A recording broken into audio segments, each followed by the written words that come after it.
Reuben, welcome to the Leaders Who Care series. Thank you, Mark. Thanks for having me. I was kind of hoping you'd be in uniform, pretty cool, but I don't know if that. I don't think that's going to make the difference because you're helping a lot of uniforms. Let's start in the always the best place to start. If you can, and I always have to make this, especially for men, I have to make this point. If you can briefly introduce yourself, but tell us about who you are. Tell us about where you're from originally, where you are now. Tell us about your family a little bit. Maybe even tell us something you've never told anybody and you want to reveal to the world right now. I don't know, but we'll get to the business and the cause in a minute. But tell us who you are and a little bit about you. Okay. Well, I'm Reuben Ramirez, a retired assistant chief from the Dallas Police Department, did 29 years with the Dallas Police Department. Um, yeah, I think my story to becoming a police officer is fairly unique. I grew up in South Texas, small town down in South Texas, the son of a hay farmer. My parents were hay farmers. So a very slow paced yet hardworking childhood, but really nothing that really leaned towards or influenced becoming a police officer. I think if I look back at how I became one, I think more than anything, I just didn't want to farm anymore. That was hard. That was hard work. So, did you have brothers, sisters? Yeah. I had an older brother. Still have an older brother, and he's That's 5 years good to older than me. know. Yeah, I'd probably make that clarification. And a younger sister.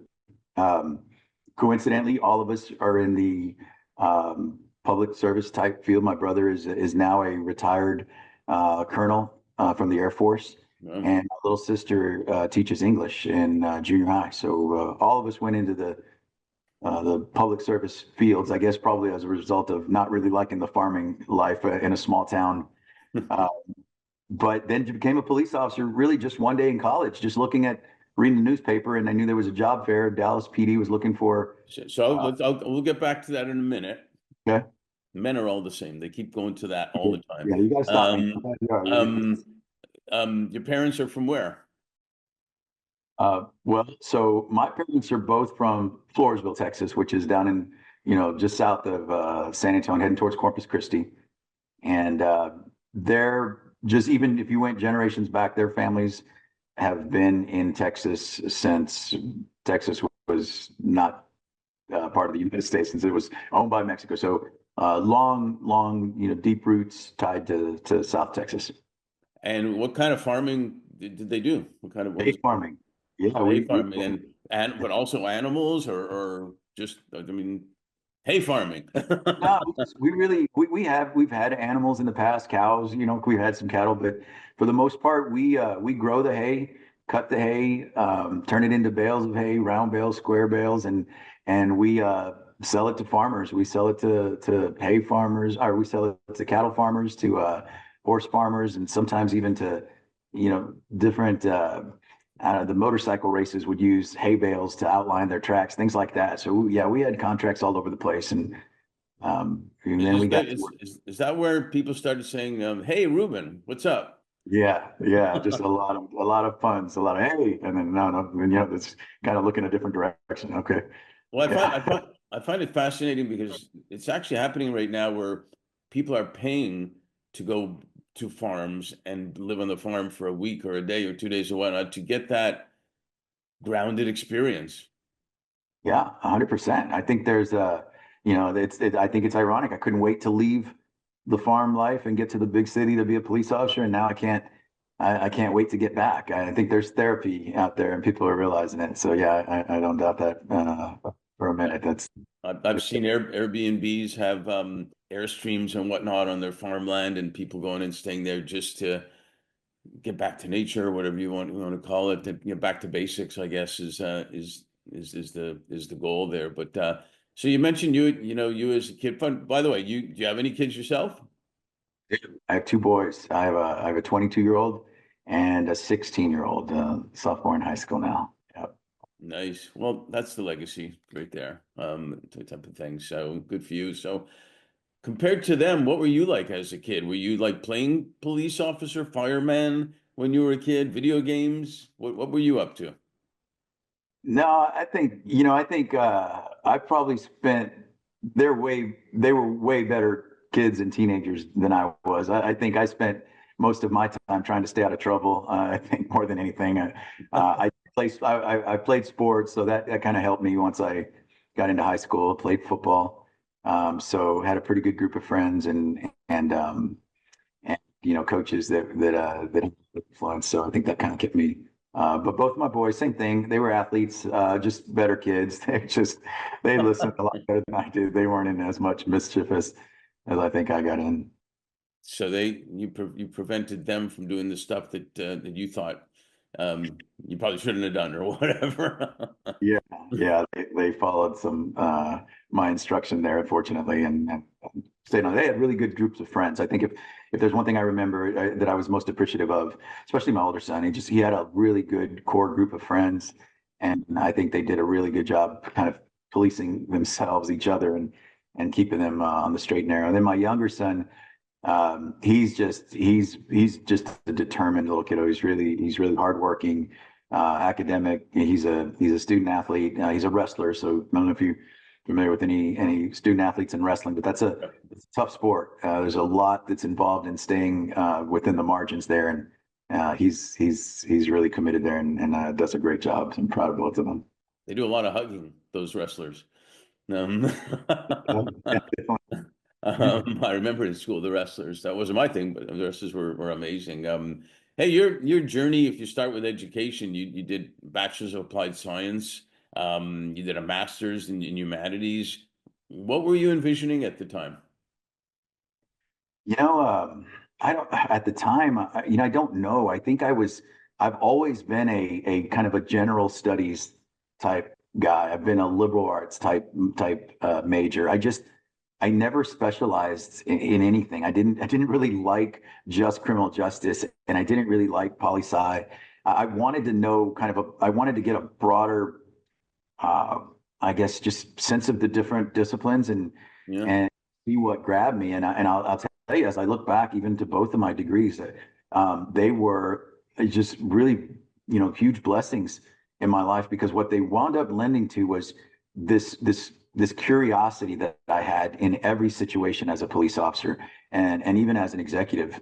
I always wanted to know the broader, I guess, just the broader scope of that situation. Like there's behavior, and we can look at it as this action, therefore this consequence, or we can look at it even broader to say what influenced that action, and how much did the situation play in kind of this incident, and understanding that. I think you do get a better sense of humanity. You understand that most people out there are really, really good. I think most people want to be good, but Hmm. there are things that disrupt that pathway, and it's important to know those things. I think especially if you're a leader in a position like policing, where you are making this decision not only on policy and kind of the ramifications of how we police or how it affects the community, but really just understanding how to better police your community is really in part to understand what is influencing them. And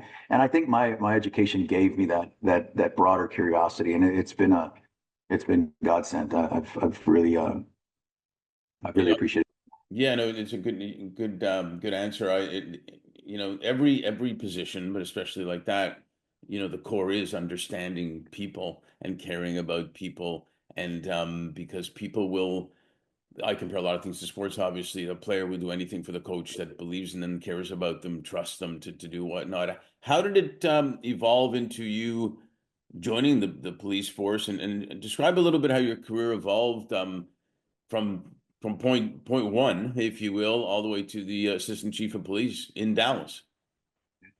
I think originally I was just looking for a job. I knew that I was in college. I needed to figure out what I was going to do with my life. Dallas Police was having a job fair. I decided to attend. Me and a group of friends. We were eligible. We applied and went through the process. And by the end of the process, I was the only one of my colleagues who was still, I guess, standing, and I was given the opportunity to go into the academy. It was funny. We all got weeded out, or they all got weeded out for something, whether it was the academic test, the psychological test, the physical agility test. It was something, and so I was left with this decision: like, do I try this? And I talked with my folks about it, and they were supportive, And at 22 years old, I just decided that I'm going to give it a try, and went through the academy. Didn't really like the academy. It seemed like everyone I made friends with was like getting weeded out of the academy. We started like with 40 recruits and only 20 graduated. So it was that was a whole nother journey. And I remember distinctly I talked to my dad about this, and I said, "Hey, Dad, I don't know that this police academy thing is working out." And I was like, I don't know that I like it. I get yelled at all the time. I'm running all the time. It's really not all that great. And he said to me, he said, "Son," he goes, you can quit." And he says, "As soon as you graduate." And he says, Right. "But you're not gonna quit. You put our," and he was always so good about this. He says, if you put our family name on something, you do it the best you can." He didn't see, he always, he reminded me, and even my grandpa did, you didn't have to be perfect, but if you put our name on it, do the best you can. Give it everything you got. Give it all your effort. And so I did. And then by the time I had graduated the academy some 9 months later, there was no looking back. I wanted to continue. And so my first assignment, I was assigned to Southwest Oak Cliff. It was a busy substation, busy division for the city of Dallas. And I was on the evening shift, third watch, and I started my police career, and it was just every part of it really, as I look back, was just it was eye-opening, to say the least. But I found myself from the beginning of my career and throughout my career, I always seemed to find good people around me, just good examples of leaders. I had good supervisors, I had good police officers around. And so I think I got a head start always because I had some good people to kind of to follow. But one of the things I noticed about myself that really stood out even early on in my career was that I was always a bit of a contrarian. I always looked at what we did and I always questioned, like, is this the right way to do this? And are these people doing it the right way? And what made them know how to do it the right way? And so there were things in policing that I questioned and I wanted to do a little differently. And I'll give you the audience just a little example of what that is. Yeah. This was, now just mind you, for background, this was back in the mid '90s when I started my police career. And cops were there was this idea back then that when the cops showed up, you know this command presence was there, that you listened to the cops and everyone needed to listen, and you almost needed to do it the cops way, or else it was some sort of like offense against the police. And I never really completely endorsed that. Like I thought there was, some of the gold, some of the information we're looking for is in the dialogue. And while you don't want it to get out of hand, there's pieces that we needed to listen to in there. And I felt like I was a cop early on that always wanted to hear what people had to say. I just really, I didn't subscribe to this whole like, keep quiet, we're here, we'll ask the questions. I kind of wanted to dialogue a little bit more. And I think I really, what I took away from that really quickly was people sometimes just want to be heard. And if you give them the chance to be heard, Yep. it's powerful what you'll find. And I'll pause there because I think that actually plays a role in later on in my career, some of the elevation into the upper ranks, and particularly some of the program that I built that we'll talk about later in the show. Well, it's not a surprise. It's definitely a lacking right now. People being active listeners out there. And there's programs that we work with, like Non-Flict is one major program where it coaches people how to look at conflict as just different ideas, and to really be active listeners to the other person. And even if you still disagree, um, it's amazing how the edge is taken off when someone knows that they've at least been heard as to what's going on rather than being told all the time. And it's a balance. And, again, I compare a lot of things to sports. The players know the coach is the leader, but the players will perform when they know that the coach is open to input and then make a decision type of deal. So I hear you. And it's funny how it might relate to, well, our firm was actually founded on the premise that business will do better when you're doing good. Your business is protecting and serving, and yet what you're talking about makes total sense. It'll do better when you're doing good with the people that you're Yeah, protecting and serving. yeah, so true, so Um, true. Talk a little bit about you know, maybe some things, some examples of things that really stand out in your career that made an impact on you, situations that happened that made an impact on you. Do you have any examples of that that come to mind?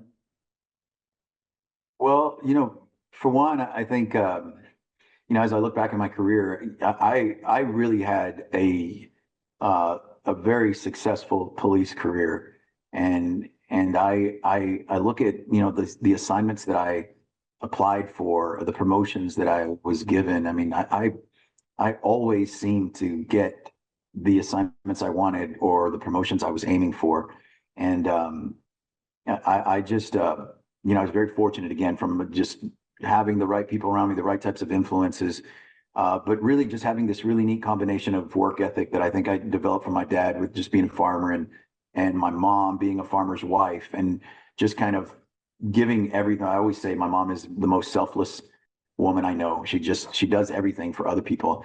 And I really think that, without even realizing that I was absorbing or paying close attention to that, I feel like my career was a lot of working really, really hard, but yet always wanting to figure out how I could serve or how I could help.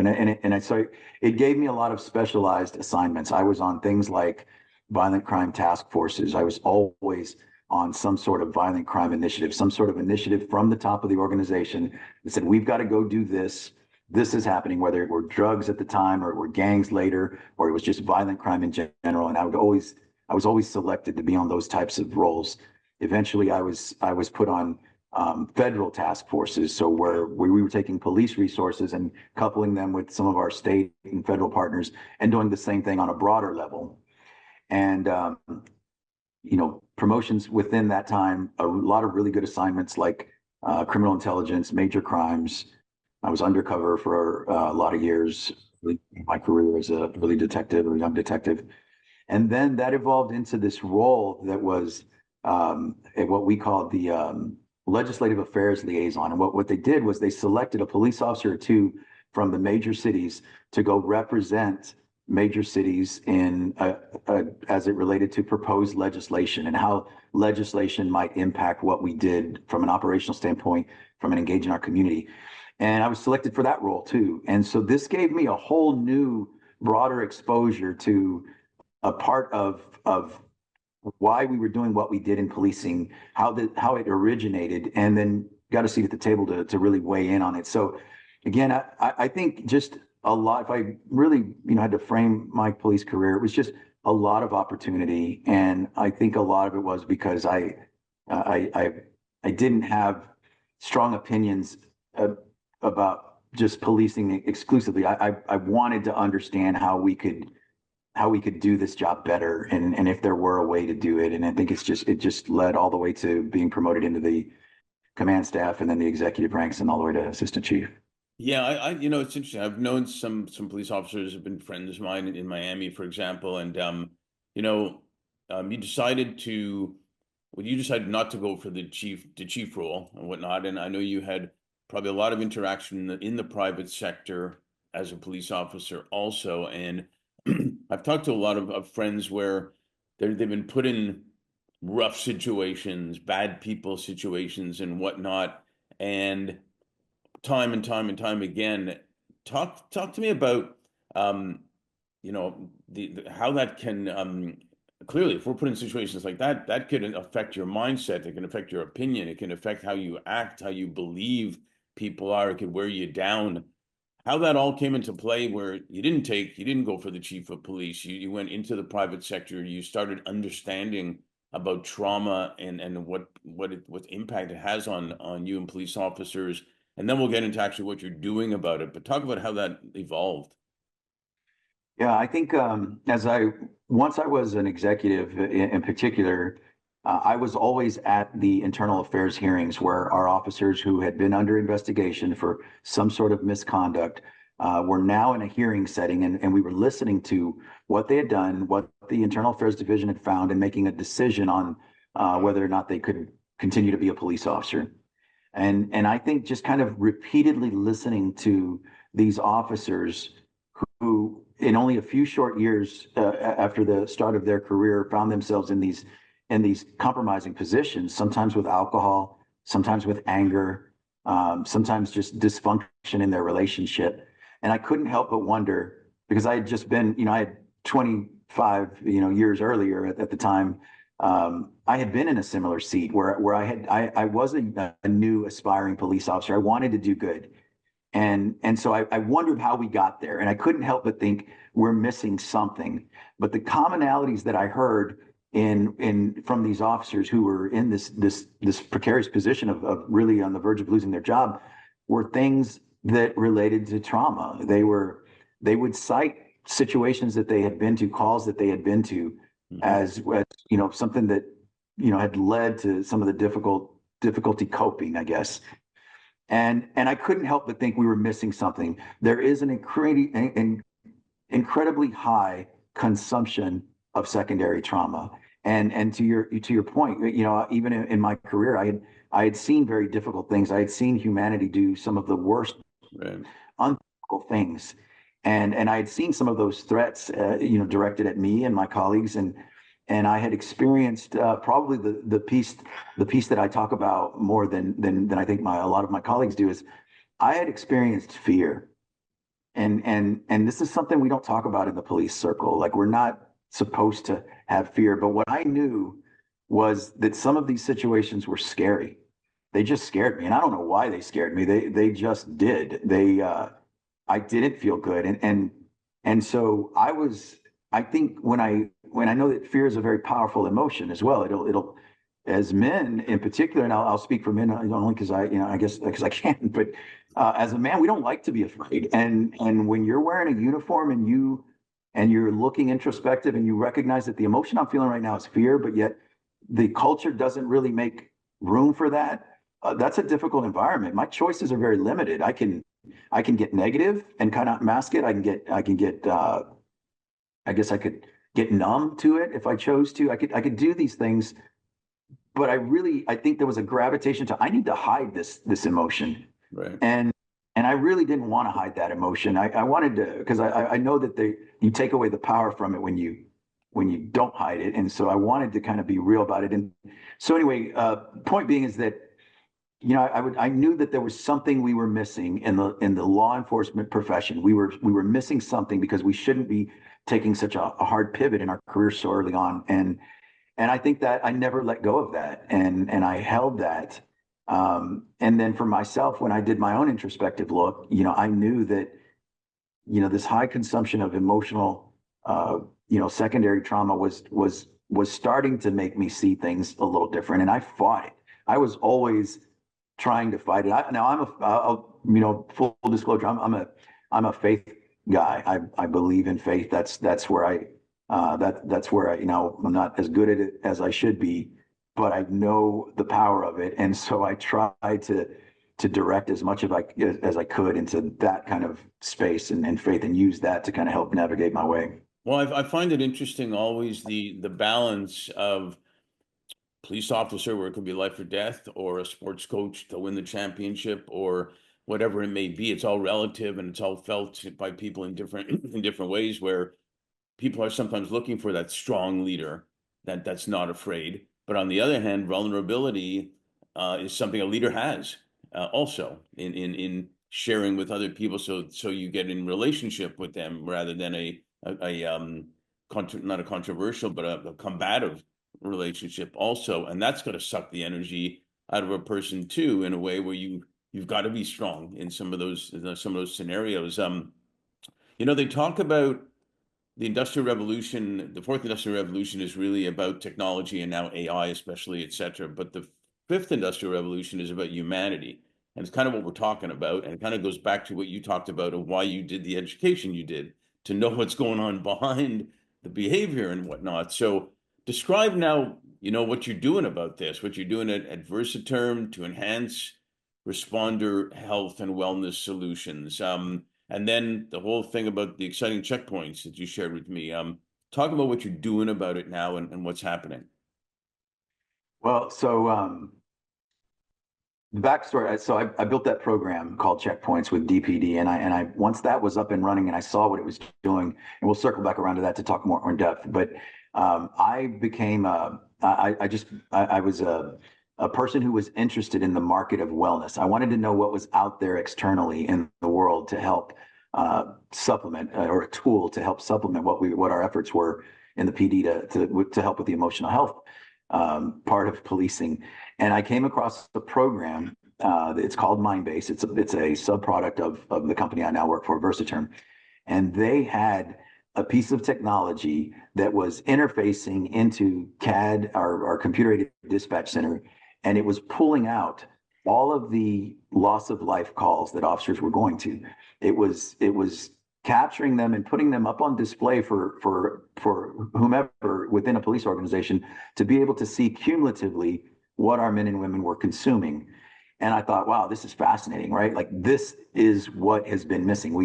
We've needed to look at this. If we were ever going to talk about secondary trauma, if we were ever going to talk about emotional health and the challenges of policing, we first needed to know what our men and women were consuming.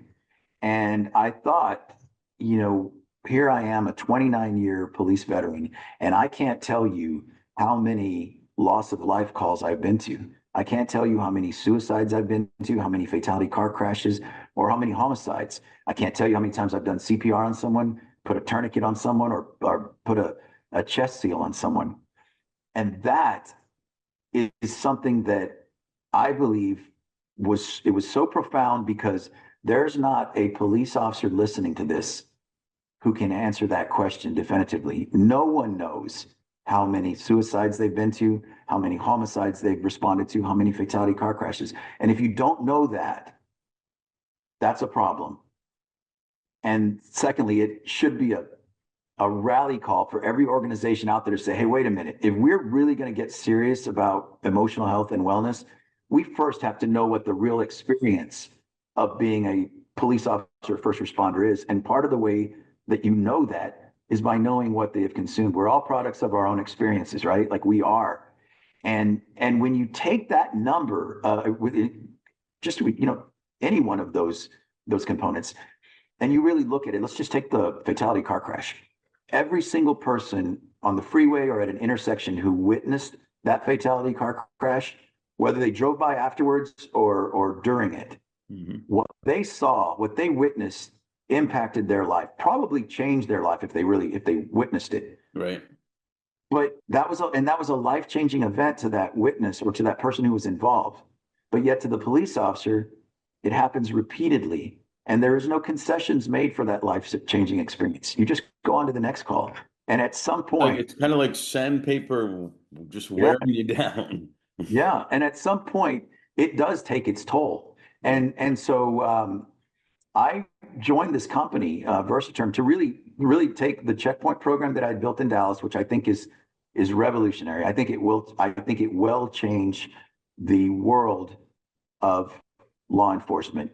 And if it's adopted, it is not a replacement to anything that's currently being done. It is a supplement. It is a precursor. It's really the first step of what needs to be done to make our men and women raise an eyebrow really to the importance of this cumulative trauma. But you need a technology component with it too, because we're all strapped for resources. It's my program is manual initially, which I think is needed initially because there's got to be that human interaction. But at some point, because of the resources that we're strapped with and the staffing, we've got to wing off of the labor intensive piece and supplement it with an automated piece. And so that's what Versatern does with their Mindbase platform. It's fantastic. And so now I am an ambassador of wellness for this technology company. I travel the country.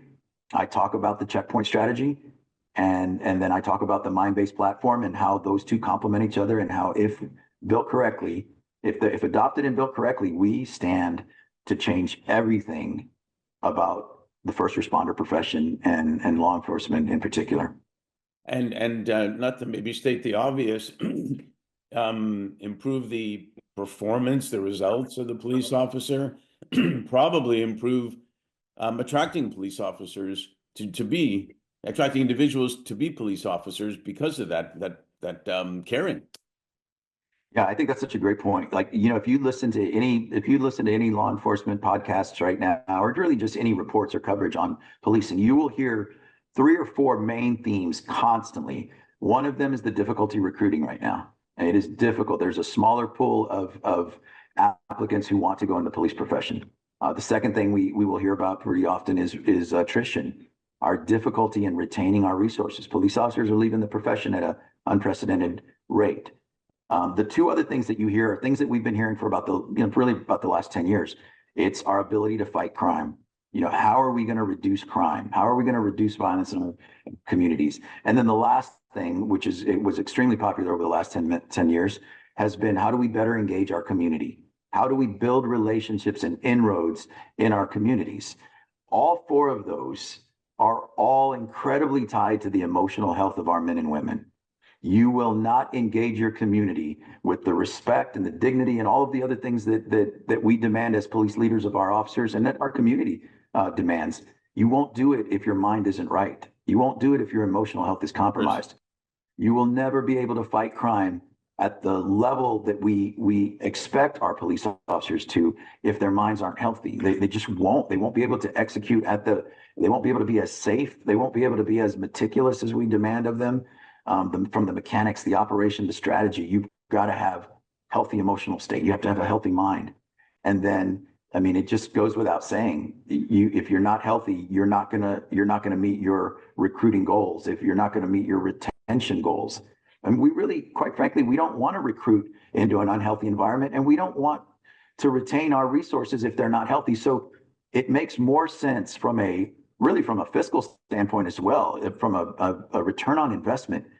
We need to double down on an emotional health strategy that not only works and makes sense, but one that is receptive by our men and women in law enforcement. That's really one of the obvious pieces we missed. We have, in our big brains, come in and said, hey, we're going to buy you a piece of technology and this is going to make you healthier. Well, no, it's not without the right groundwork done. Or we're going to hire clinicians, or we're going to send you to training. That's the big one. Everyone thinks, oh, you know what? Our police officers aren't acting right. Let's send them to training. Well, everyone who's ever been to or had any type of education or been to any type of training knows that training and education is really only as good as the student is willing to listen to it or absorb it. And there's a lot of things that need to go into that training to make that student receptive or interested in that training. The checkpoint strategy covers all of those. And, again, it's built by first responders for first responders. They like it. And that's probably one of the biggest pieces that has been missing from the whole equation of getting our men and women healthier. Yeah, I think it's so right on, and probably duplicatable into business, into sports, into everything, except you're at the highest level with doctors, because you're talking potentially life and death, not just winning a championship or winning a contract or things of that nature, which makes it even more significant. And then knowing how to balance the like you talked about, being strong and a leader to confront and protect people, but also then being able to hear and listen, to people, and vice versa. It's funny because, again, in sports, you always have to go back to the basics, and certainly a small town is different than a big city. But you got to know the community, you got to know the business owners, you got to know people, and then they'd support you too because they know you. And totally different. But Spectrum has a commercial where all their people, they're defining and saying they're just like you. They buy their groceries at the same store you're doing. They do this, they do that, and they work for Spectrum at the same time. And in a way, it's kind of the same thing. The police officers are human beings and citizens of the same community, and they have, et cetera. So I think it's a spectacular program, and I'm glad we were able to highlight here. And we say in LA we have to leave people wanting more so we can do a sequel. So we may have to do a sequel. But I got one more question on this part. The pandemic was in 2020, and I had a client of mine tell me in 2021. He said, Mark, it was the year that flew by slowly. And I always thought, what a great line, because sometimes we look back and it feels it was like yesterday and yet years ago. And now we're in 2025 already. And with that and everything that's gone on, including what we just talked about, what are you most grateful for? And certainly, although I may know the answer, what are you most hopeful for? Yeah, grateful for, I think it's been a rough ride. There's no doubt. We came out of the post-pandemic world, opened our eyes to to really things that, you know, many of us in our generation hadn't really considered before, how something, you know, could come in and really, you know, compromise everything that we knew, our existence, our life, our routines. And it did bring a really strong, you know, amount of fear, and fear, like I said earlier, very powerful emotion. And so I think it put all of us on notice, you know, just as a really as species, like here's what we're up against. There are things that are powerful that exist out here, and and so you know, I think that uneasiness really, while we were at a tipping point there with that, in that precarious position, I think in the police profession now we saw a you know, a social justice movement about, you know, hey, we need to defund the police. Policing is not right. There's parts of it that are, and it got the, you know, well, it got the nation's attention, even broader than that. And so it put a lot of this, you know, this already difficult time that we were in an even more precarious place for policing, and it challenged us, and it really did. And being a faith guy, you know, I do believe that, you know, there is no suffering that happens without purpose. These are difficult spots, but if you navigate them right, you know, with a strong concentration of care, with a strong concentration of listening, you can find the next step and then the next step to really build and better a profession, to really build and better our communities, society. And I think what I'm most grateful for is that situation, as difficult as it was on both fronts, it gave us this opportunity to really pivot and be better. But we're not there yet. I'm not waving a victory flag by any means. Right. We have the right grounding now to be able to do something powerful, something that is life changing, something that is revolutionary to you know, our men and women, both as public servants as well as just community and society. And what I mean by that is that we've got everyone's attention right now, Mark. We've got everyone's attention. We are all really scratching our head right now saying, which way do we go next? Like, what is the right thing? There's a lot of uncertainty out there. But in this uncertainty, I have a formula that says you take an emotional situation, any emotional situation, and you plug in a person of influence, a person of true influence, and you do it at just the right time, that you create the optimal opportunity for change. And that's the situation we're in right now. We have an emotional situation on many different fronts. And if we plug in the right influencers, whether it's leaders who care, whether it's people who built the checkpoint strategy or all of the other fantastic strategies that are out there, if we synchronize right now and combine our influence in this emotional time and do it at just the right time, then you create the optimal opportunity for change. And that opportunity for change can be a more loving society, a more embracive society, a more together recognition that what unites us is way greater than what divides us.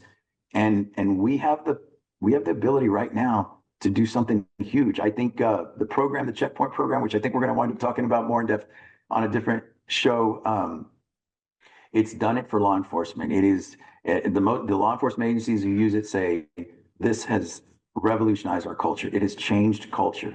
We talk more about this. We are getting to the resources. We are supporting each other. Most importantly, we're sharing our difficult stories so that someone else doesn't have to go through the same thing we went through. This thing can be relayed in fire departments, dispatch centers, right, emergency hospitals, schools, and our community at large.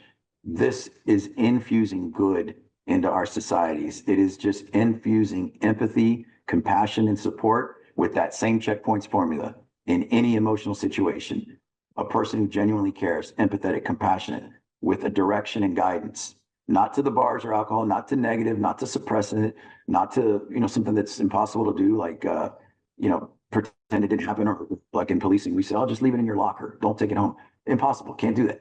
But when you do those things, you create just an endless opportunity for a different life, for something healthier, for something more encouraging, more supportive, and that is what we all need right now. So I'm excited to share it. You know, whenever we do, I'm excited. I mean, I'm always appreciative that you were so open to hearing about it, and for, you know, the people that got us together. But again, I think we can do some great things together. You know, I'm really excited about the possibilities of the future.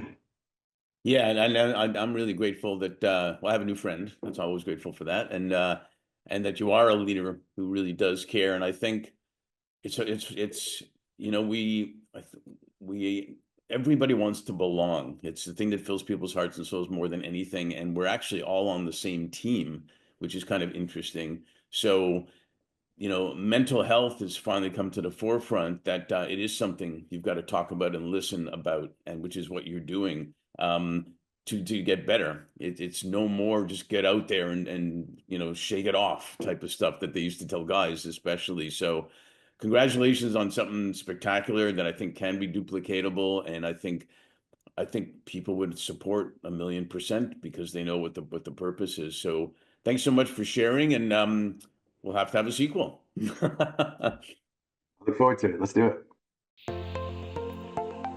Thank you for listening to the Brand Called You videocast and podcast, a platform that brings you knowledge, experience, and wisdom of hundreds of successful individuals from around the world. Do visit our website www.tbcy.in to watch and listen to the stories of many more individuals. You can also follow us on YouTube, Facebook, Instagram, and Twitter. Just search for the Brand Called You.